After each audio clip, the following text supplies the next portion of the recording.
pembelajarannya apa, Ustazah? Ya. Kalau tujuan pembelajarannya sendiri, kalau kita mengacu ke CSIT ya, yang pertama dari attitude sikap. Attitude sikap yang mau kita capai yaitu di siswa itu berarti bersikap untuk kolaborasi antar temannya. Kemudian selain itu juga ada poin karakter tanggung jawab yang akan kita munculkan. Lalu di bagian skill atau keterampilan, siswa itu mampu menggunakan media pembelajaran yang diberikan oleh guru, kemudian mampu menguraikan dan menganalisisnya melalui skill keterampilannya tadi. Kemudian dari pengetahuan sendiri, yang paling urgent ya dari di antara semuanya, paling enggak siswa ini mampu menjelaskan, memahami dari materi tentang gangguan sistem gerak. Oke. Baik, dan ini nanti untuk pengembangannya bagaimana Ustazah melihat tujuan pengembangannya nanti, pengembangan di area mana gitu ya yang akan dikembangkan nantinya dari pembelajaran? Untuk alur pembelajarannya sendiri nanti menggunakan model PBL atau progress learning. Kemudian turunannya untuk metodenya nanti saya ambil TTS, yaitu tour travel study ya. Ya sebenarnya itu juga adopsi dari filosofi seperti itu. Nah nanti yang paling menjadi sorotan penguji atau nanti waktu pembelajaran yang ingin saya gapai itu di mana keefektifan dari model sama metode ini ketika diterapkan di pembelajarannya hanya waktunya 2 JP atau 1 jam ya. Efektif nggak kira-kira menggunakan model yang seperti ini, menggunakan media yang hanya LKPD dan video saja. Oke, baik. Ya semoga berhasil untuk yang pembelajaran hari ini, Muya. Sampai ketemu nanti kita di pasca observasi nanti. Iya, semoga. Ya, terima kasih ya. Semangat.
Mudah-mudahan segera sehat kembali.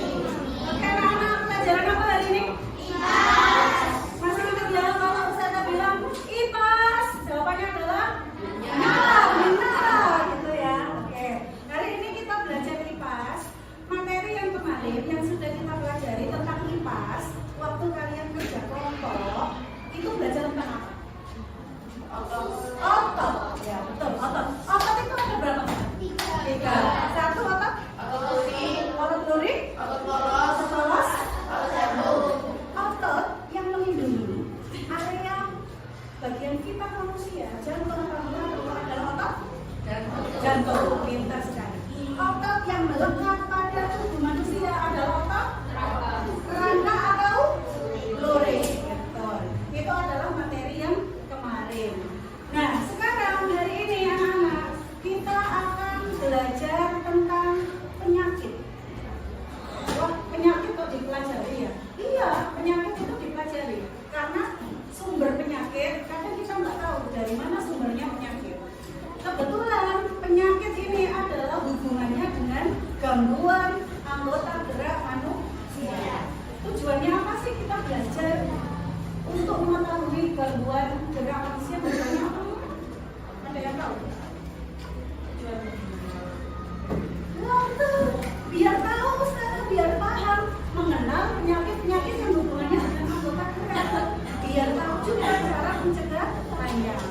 Nah, itu adalah tujuannya. Alur pembelajarannya anak-anak seperti kemarin kelompoknya tetap aja, biar Ustazah tidak perlu merubah lagi kelompoknya. Kelompok 1, 2, 3, 4, 5, 6. Nanti kalian bersama kelompok akan lebih banyak diskusi. Kemudian teman-temannya dari kelompok lain nanti akan belajar dari kelompok yang lainnya juga. Nah, sebelum itu Ustazah mau perlihatkan dulu. Ada sebuah video. Kalau yang kemarin videonya itu adalah video Sulami dan siapa namanya yang laki-laki Fauzan, sama-sama dua-duanya mengalami cacat di bagian anggota geraknya. Yang Fauzan kemarin kondisinya bagaimana? Lemas, lumpuh. Kalau yang Sulami lalu tapi dia tetap bisa jalan. Dan itu juga akan kita pelajari di sini. Nah, sebelum kita mulai pembelajaran yang menuju ke video, ada yang terlewat dari Ustazah. Kita buka dulu dengan membaca basmalah bersama-sama. Bismillahirrahmanirrahim. Oke, sudah dibuka dengan basmalah. Biar fresh ya. Ustazah kasih sesuatu dulu. Tepuk sapi. Ulang ya. Tepuk sapi.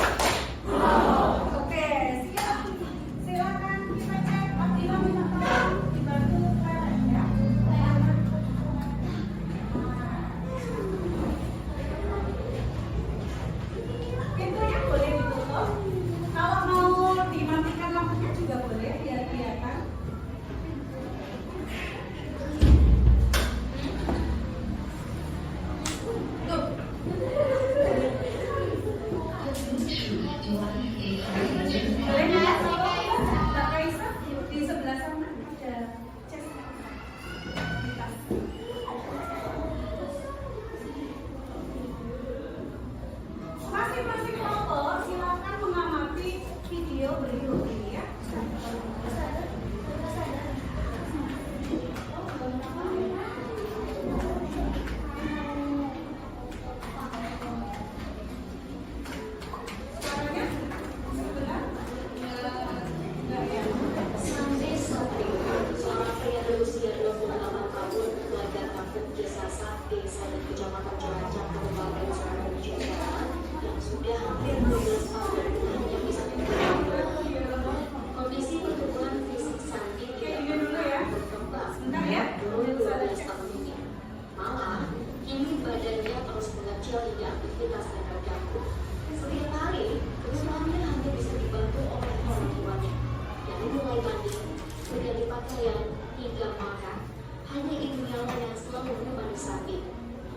Sesekali Sandi pun memaksakan diri untuk bisa berusaha berjalan ke toilet dengan cara jalan jongkok.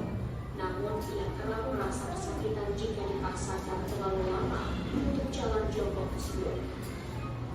Sandi adalah anak pertama dari 3 bersaudara yang dilahirkan oleh pasangan suami istri, Mpok Suminda dan Mas Ria.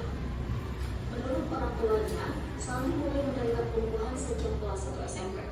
Saat itu sekolahnya pun terpaksa putus di tengah jalan karena awal pertama masuk SMP tiba-tiba menderita kelumpuhan hingga tak bisa beraktivitas. Bukannya tinggal diam, kedua orang tuanya pun sudah berusaha membawa Sandi berobat dari alternatif dengan cara diurut hingga ke rumah sakit. Namun, ini adalah video yang pertama. Tentang penyakit apa tadi? Apa itu polio? Nanti ya, kita next. Satu video berikutnya, silakan diamati juga. Betapa ngerinya ya orang yang terkena penyakit yang berbeda. Ini ada video di orang India. Lihat bedanya.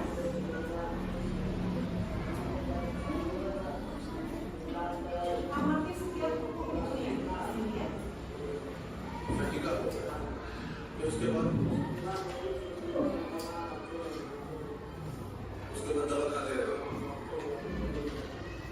sebagai program politik yang kemarin disebutkan.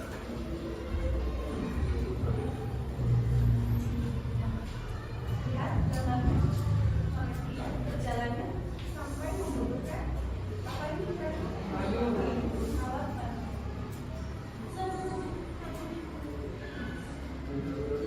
Kita fokusnya di orangnya ya, bukan bicara penanganannya ya. Oke. Udah ya. Cukup. Dua video tadi sudah memperlihatkan kepada kita semuanya apa yang sudah bisa kalian amati dari dua video tadi. Video yang pertama dan video kedua bisa dibandingkan. Oke, apa tangannya? Apa anaknya? Oke, Jihan, silakan.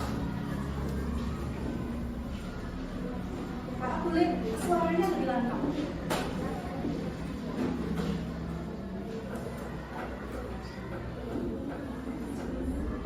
Itu yang video yang keberapa?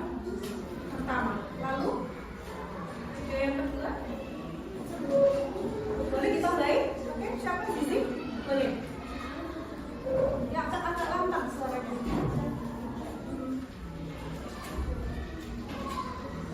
Agak maju ke depan sambung gitu ya. Ada apanya kira-kira di sini? Ya. Ada semacam menurutnya. Iya.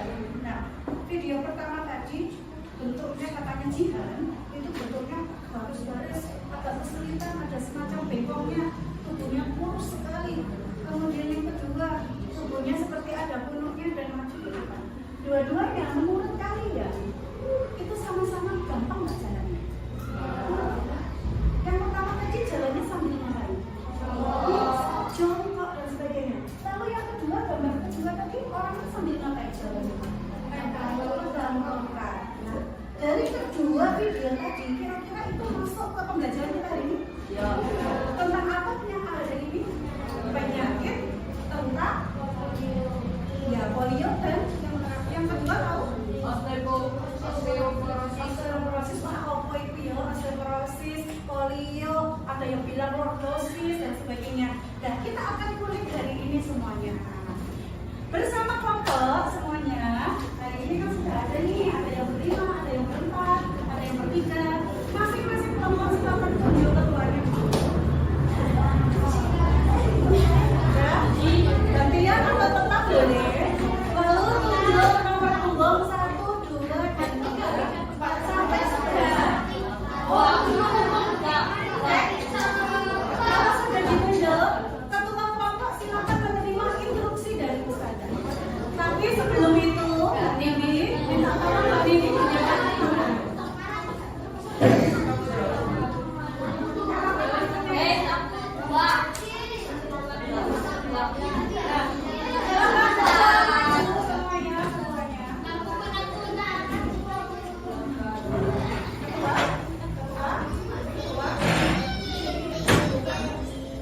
Berapa ini? 1, 2. Yang atas sini aja biar nggak terlalu sempit. Sini Pak, sini. Nah, Ustazah akan memberikan instruksi. Instruksinya tolong disampaikan ke anggotanya. Jangan sampai nggak lengkap informasinya. Kalau informasinya nggak lengkap, nanti anggotanya yang lihat. Oke, masing-masing ketua bisa membagikan agenda.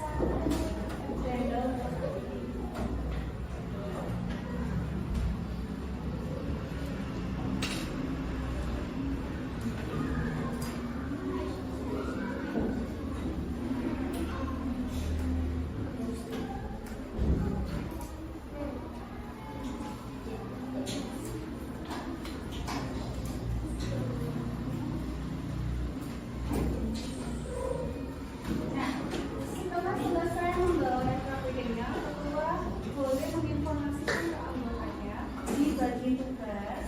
Masing-masing anggota tidak boleh ada yang sampai jam kerja. Semua anggota harus bekerja. Lalu, setiap pertanyaan yang ada di situ, referensinya nanti kita akan sediakan laptop sama HP untuk dari referensi jika tidak ada. Paham semuanya? Dibagi siapa yang nanti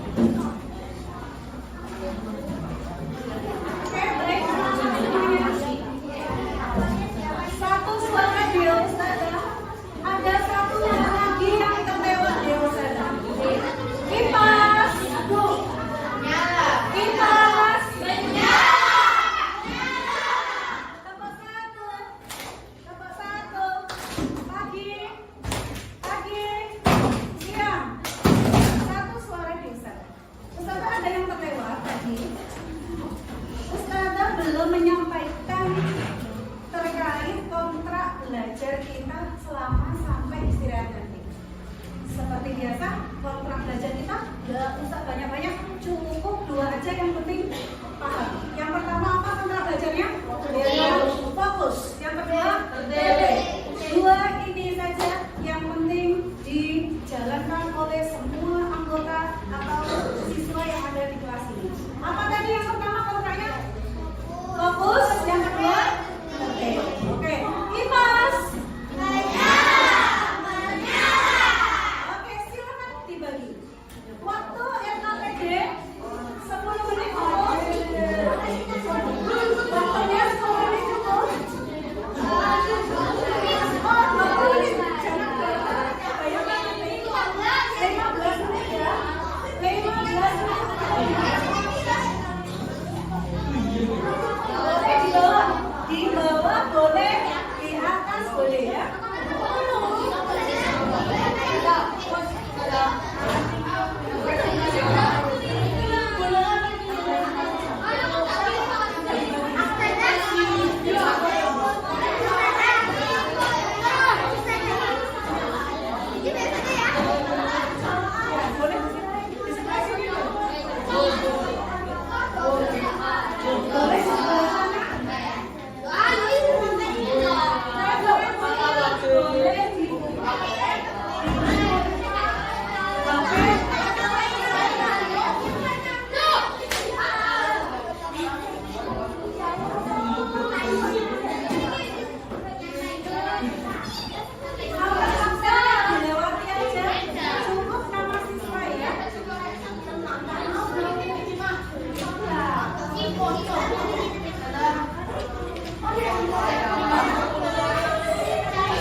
Semuanya sudah dibagi.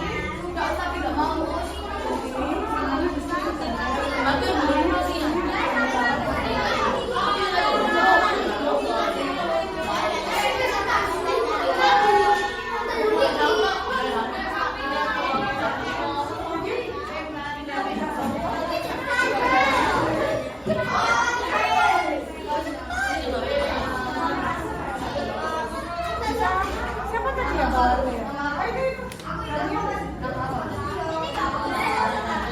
Namanya sendiri absennya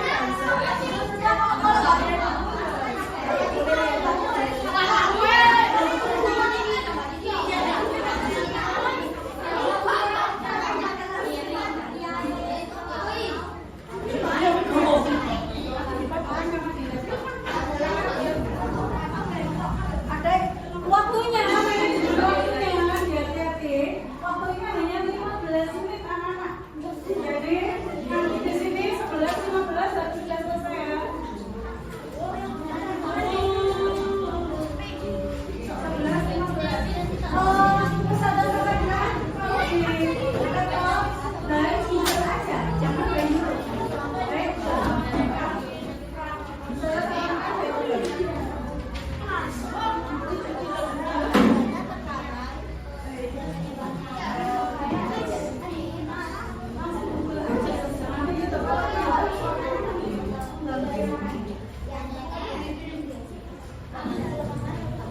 ada banyak referensi di buku ada.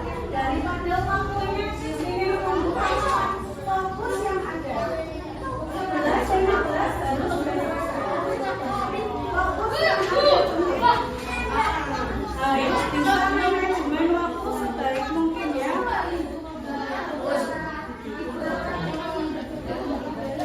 Gak usah.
Jangan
Jangan ditembak biar nggak lepas.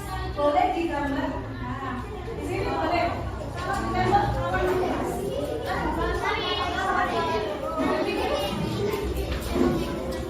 Lagi dan sudah selesai. Sudah selesai. Berarti dapat 85 pojoknya.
Balik lagi di sini lordosis, kifosis, dan yang sebelah sini skoliosis dan osteoporosis. Silakan yang bertugas presentasi yang penilaian masing-masing kelompok. Nanti seperti biasanya kemarin kita akan tur pembelajaran kita menggunakan metode tour and travel study. Jadi kalian tur ke masing-masing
Pagi, pagi, pagi, siang. Oke, fokus. Sekarang kita akan simpulkan bersama dari yang sudah kalian travel tadi tour and travel ke kelompok yang lain. Yang pertama, tadi ada lordosis. Lordosis itu penyakit yang gimana sih? Yuk, yang gimana kira-kira? Tulangnya bagaimana? Oke, silakan Jian. Membumbuk ke depan itu namanya adalah lordosis. 100 tambahan nilainya untuk kelompoknya Jian. Berikutnya ada apa sih? Apalagi? Kifosis. Kifosis yang bagaimana kifosis? Tulang bengkok ke belakang. Kebalikannya dengan lordosis. 100 untuk kelompok Adi lagi tambahkan. Selanjutnya ada apa? Faza. Skoliosis itu yang bagaimana skoliosis? Membengkok ke kanan ke kiri membunuh huruf S. Selanjutnya ada apa? Oke, silakan Tata. Osteoporosis yang bagaimana osteoporosis?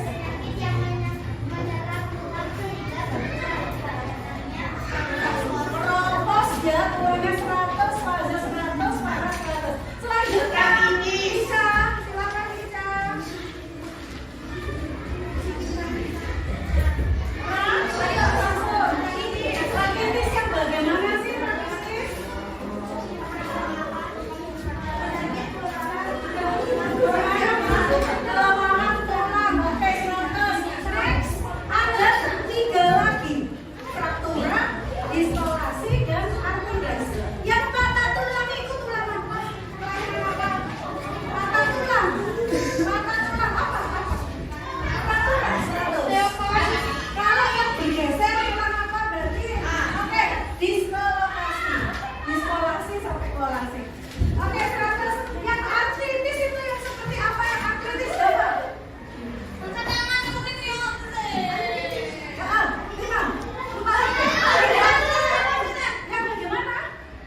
ada fungsinya masing-masing.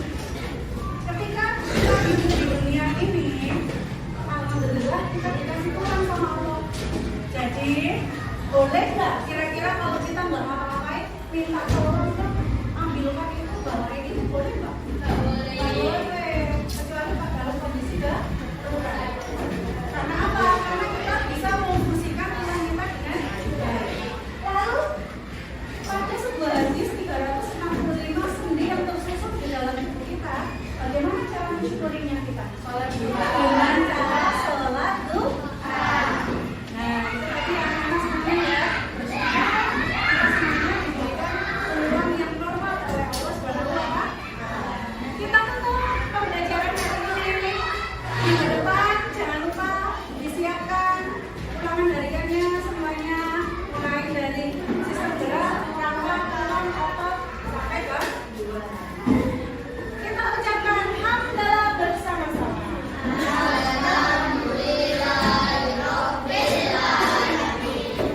Ulangi lagi, kita ucapkan hamdalah bersama-sama.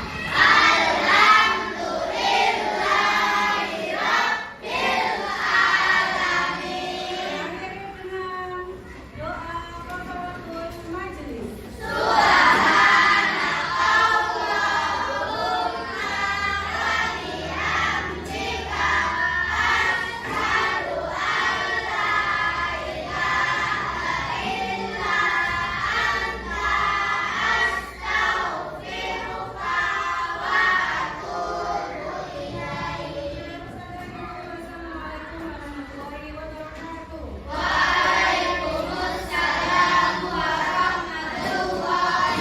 wabarakatuh. Yang istilah duluan adalah yang paling penting, ada yang bersih dan ada yang sama sekali.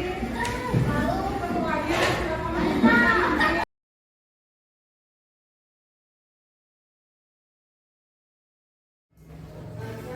Siang Bu Retna. Siang Bu Ari. Selamat siang. Kemudian Selamat siang Bu Ari. kemarin Bu Retna dan kemudian sudah melakukan kegiatan pra observasi dan observasi di kelasnya Bu Uyan ya. Iya, Retna, betul. ya. Sudah dilakukan semuanya kemarin? Ya, Sudah ada video? Iya sudah. Bisa saya lihat hasil observasinya Bu Uyan?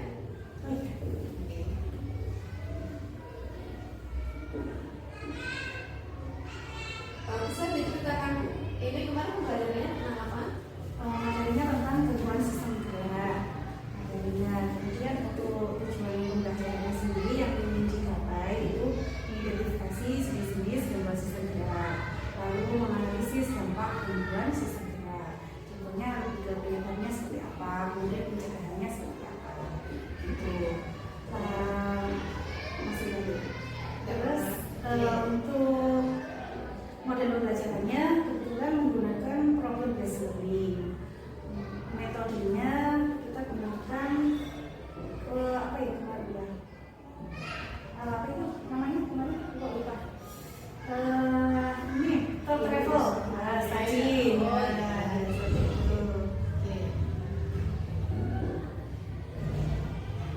Oke, Ibu, saya sudah lihat video observasinya. Monggo kita akan melihat kegiatan pasca observasi. Monggo Bu Erna. Iya. Ya, terima kasih Bu Ari. Ustazah Muya. Iya, Ustazah. Ya. Kemarin sudah melakukan praktek pembelajaran ya. Kemarin kita sebelumnya sudah praobservasi, kemudian saya juga terlibat ya di melihat pembelajarannya Ustazah Muya yang luar biasa ya. Ya, kemarin kan ada tujuan pembelajarannya termasuk mengidentifikasi jenis-jenis gangguan sistem otak gitu ya, menganalisis gerak ya, sistem gerak, kemudian menganalisis dampak gangguan sistem gerak gitu ya.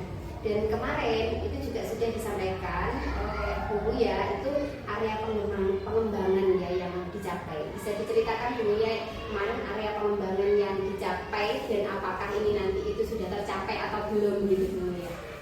Kemarin area pengembangan itu lebih saya titik tekankan pada model pembelajarannya, kira-kira efektif atau tidak ketika diaplikasikan ke dalam 2 jam pelajaran.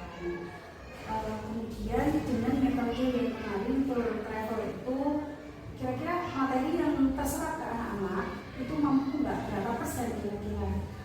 apakah cukup efektif juga dari metode yang sudah kita gunakan. Dan alhamdulillahnya kalau dari pengetahuan ya, sisi pengetahuan dengan menerapkan model pembelajaran PBL sekaligus dengan metode yang saya gunakan itu hampir kurang lebih 90% siswa bisa dikatakan saat refleksi kita bisa dikatakan tuntas untuk pengetahuannya, karena di akhir pembelajaran sebelum refleksi kita kan juga ada kuis. Kuis di situ kan untuk menguji ketuntasan pengetahuannya. Jadi kurang lebih 90% sudah tuntas ya kemudian. Lalu itu area pengembangan untuk yang di bagian model dan metode itu tadi ke arah yang pengetahuan. Bagaimana dengan skill serta yang lainnya. Skillnya ini kemarin yang saya tonjolkan itu lebih ke tidak akan bagaimana anak-anak itu bisa berkolaboratif, karena kemarin kan lebih banyak kita diskusi ya. Salah satu materinya juga diskusi bersama kelompok, dan alhamdulillah juga semuanya menurut saya sudah cukup bagus gitu ya. Mungkin ada satu kelompok yang belum bisa menyelesaikan 100% tugasnya, karena itu tadi mungkin kolaboratifnya ada yang kurang, tapi tidak melihat dari kurangnya itu, yang jelas overall dari keseluruhan itu bisa tertangani. Sudah ada pendekatan khusus ya untuk yang di kelompok itu. Monitoring ada dari ibaratnya guru ya, guru sebagai fasilitator juga ya untuk memonitoring kelompok-kelompoknya, menanyakan program dan sebagainya. Dan kebetulan yang nggak selesai itu ternyata jumlahnya lebih sedikit dibandingkan kelompok yang lainnya, karena ada anggota yang tidak masuk. Ternyata juga bisa mempengaruhi ke tingkat selesainya tugas-tugas. Ya, kemudian kalau karena kemarin sudah melakukan pembelajaran luar biasa kemudian, dan ini nanti rencana tindak lanjutnya apa ya setelah memang sudah mengetahui capaiannya tadi kan sudah ya sampai ke 90%, artinya memang ada yang perlu dikembangkan atau yang perlu ditingkatkan lagi yang 10%-nya gitu. Nah itu nanti rencana tindak lanjut ke depan apa ya? Untuk pertemuan minggu depan, rencana tindak lanjutnya kita berikan pengayaan untuk anak-anak yang memang dirasa sudah mampu ya. Barangkali nanti kita eksplor wawasannya lebih dalam lagi terkait sistem gerak. Kemudian bagaimana dengan anak-anak yang kurang 10% yang untuk siswa ini, ya kita terus berikan remedial dan sebagainya dalam bentuk yang mungkin kemasan remedialnya enggak yang monoton hanya sekedar tes tertulis, enggak, tapi kita kemas yang menghibur dan bisa jadi dalam bentuk game dan sebagainya. Ya, baik, itu rencana aksinya ya Bu ya, mudah-mudahan nanti dengan rencana aksi tersebut itu anak-anak sudah bisa tuntas ya, kalau bisa memang bisa tuntas 100% gitu ya di kelas itu. Dan kemudian kalau untuk pendekatannya bisa disampaikan juga Kak Bu ya, mungkin saja kan di kelompok itu ada siswa khusus gitu yang memerlukan pendekatan khusus gitu atau bagaimana? Kalau secara tidak langsung kemarin kan kita juga ada beberapa pendekatan yang kita gunakan, termasuk pendekatan konseptual sama branding ya. Nah itu kan sama-sama yang konseptual jelas anak-anak kan sama yang IPD, anak-anak mencari sumber referensinya kan tidak hanya menunggu di buku. Jadi kita memfasilitasi bagaimana siswa yang memiliki audio visual itu juga bisa melihat referensi di laptop, di HP dan sebagainya. Kemudian bagaimana dengan anak-anak yang tipenya